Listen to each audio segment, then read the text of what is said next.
जहां एक तरफ पूरे देश में राम मंदिर को लेकर सियासत तेज है, वहीं बिहार में एक अलग ही राजनीति देखने को मिल रहा है।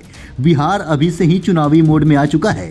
सभी पार्टियां एक्टिव हो चुकी हैं। इसी बीच बिहार के सबसे चर्चित सीट हाजीपुर सीट लोकसभा चुनाव को लेकर पेच फंसता और उलझता नजर आ रहा है।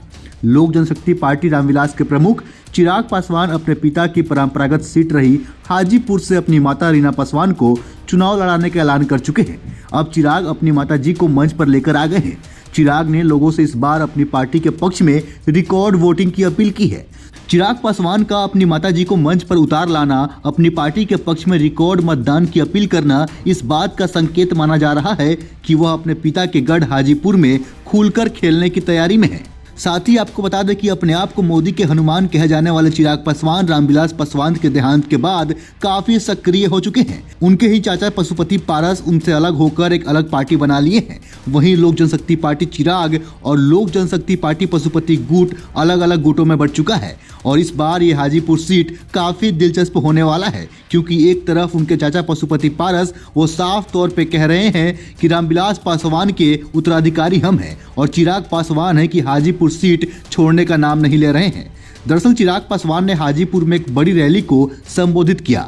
चिराग ने इस रैली को संबोधित करते हुए 2 बार अपने पिता की रिकॉर्ड अंतर से जीत को भी याद किया और यह उम्मीद भी जताई कि हाजीपुर की जनता इस बार लोक जनशक्ति पार्टी रामविलास के लिए जमकर वोटिंग करेगी। ये नया रिकॉर्ड बनाएगी। उन्हें अपने पिता रामविलास को मिले हाजीपुर की जनता के प्यार का और आशीर्वाद का जिक्र किया और यह मंशा भी जता दी कि वह इस बार यहां से अपनी माता रीना पासवान को चुनावी मैदान में उतारना चाहते हैं। बता दें कि यह पहला मौका था जब रीना पासवान अपने बेटा चिराग पासवान के साथ राजनीतिक मंच पर पहुंची थी।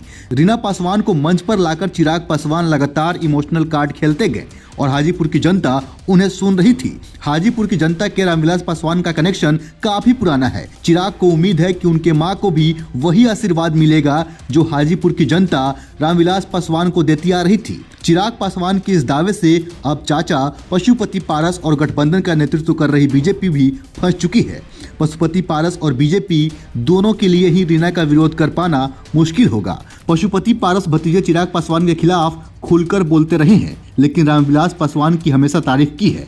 अब अगर वह रीना की उम्मीदवारी का विरोध करते हैं तो इससे रामविलास पासवान के विरोध का संदेश जाने का खतरा है और इस नुकसान को वो कभी लेना नहीं चाहेंगे। और हाजीपुर सीट एक बड़ा ही चर्चित सीट है। बिहार में हमेशा लोकसभा चुनाव में हाजीपुर सीट चर्चित रहा है। अब इस बार देखना ये होगा कि रीना पासवान के आ जाने से क्या हाजीपुर सीट पर पशुपति पारस अपने दावे को पेश करते हैं या फिर बैकफुट पर आकर अपने दूसरे लोकसभा सीट पे चले जाएंगे। बाकी इन सभी का नेतृत्व करता बीजेपी है और बीजेपी को ही तय करना है कि किसको वहां से टिकट दिया जाएगा और किसको टिकट नहीं मिल पाएगा। लेकिन बीजेपी हो या फिर पशुपति पारस, रीना पासवान का विरोध करना दोनों के लिए काफी मुश्किल है, क्योंकि रीना पासवान का विरोध सीधे तौर पे रामविलास पासवान का विरोध माना जाएगा। बाकी चिराग पासवान के इस गेम पे आप सभी का क्या राय है? अपने हिस्से का राय हमें कमेंट के जरिए अवश्य बताएं। फिलहाल के लिए इतना ही। ऐसे ही अन्य खबरों को देखने के लिए बने रहें सहारा समय के साथ। नमस्कार।